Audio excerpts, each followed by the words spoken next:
मुरगुड शहरात smart meter विरोधात तीव्र असंतोष, महावितरण कार्यालयावर धडक मोर्चा। मुरगुड शहरामध्ये आज स्मार्ट मीटर योजनेविरोधात नागरिकांनी रस्त्यावर उतरत जोरदार घोषणाबाजी केली। काय भरती नाही झाली तर फी परत? होय, अगदी बरोबर ऐकलत। आणि आम्ही फक्त आश्वासन नाही तर हमी देतो।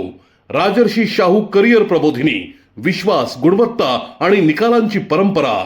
आजच आपल्या पाल्याचा प्रवेश निश्चित करा। महावितरणच्या या नव्या धोरणाचा निषेध करण्यासाठी शहरातील महात्मा तुकाराम चौकातून भव्य मोर्चाला सुरुवात झाली। मुख्य बाजारपेठेतून मार्गक्रमण करत हा मोर्चा महाराष्ट्र राज्य विद्युत वितरण कंपनीच्या उपविभागीय कार्यालयावर धडकला।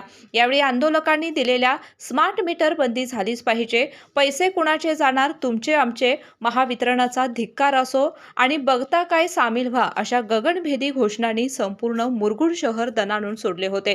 मोर्चामध्ये सहभागी नागरिकांच्या वतीनं महावितरणचे सहाय्यक अभियंता मार्गशीर्ष चौगुले आणि सुरेश कोकणे यांना मागण्यांचे सविस्तर निवेदन देण्यात आले।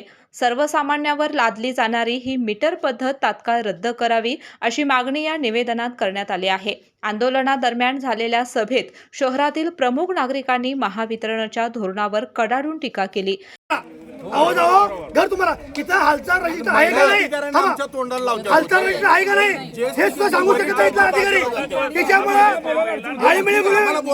सगळे एकमेकाला सामील आहेत। माझं मत आहे, शेतकरी राबतोय, तुमच्या पैशातून तुम्ही बिनकामाचं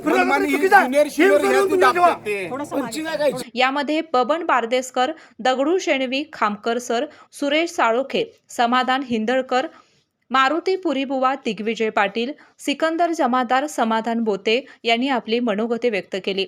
हा लढा सर्वसामान्यांच्या हक्कासाठी असून जोपर्यंत प्रशासनाकडून सकारात्मक निर्णय होत नाही तोपर्यंत संघर्ष लोकशाही मार्गाने सुरूच राहील, असा इशारा यावेळी देण्यात आला। यावेळी या मोर्चाला मुरगुड शहरातील नागरिक मोठ्या संख्येने उपस्थित होते।